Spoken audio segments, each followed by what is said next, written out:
رضی اللہ عنہ سے روایت ہے، رسول اللہ صلی اللہ علیہ وسلم نے ہمیں ایک واعظ فرمایا جس سے دل کانپ اٹھے اور آنکھیں ڈبڈبا آئیں۔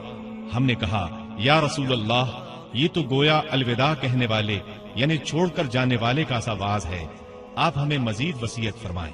آپ نے فرمایا میں تمہیں اللہ کے تقوی کی وصیت کرتا ہوں اور وصیت کرتا ہوں کہ اپنے اوپر آنے والے حکام و امراء کے احکام سننا اور اطاعت کرنا، خواہ تم پر کوئی حبشی غلام ہی امیر یعنی حاکم بن جائے۔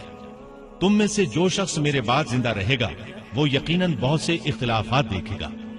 ان حالات میں تم میری سنت اور ہدایت یافتہ خلفائے راشدین کی سنت یعنی طریقے کو لازم پکڑنا اور اسے داڑھوں سے قابو کرنا، دین میں نئے نئے کاموں کے ایجاد کرنے سے بچ کر رہنا، کیونکہ دین میں ہر نیا کام بدعت ہے اور ہر بدعت گمراہی ہے۔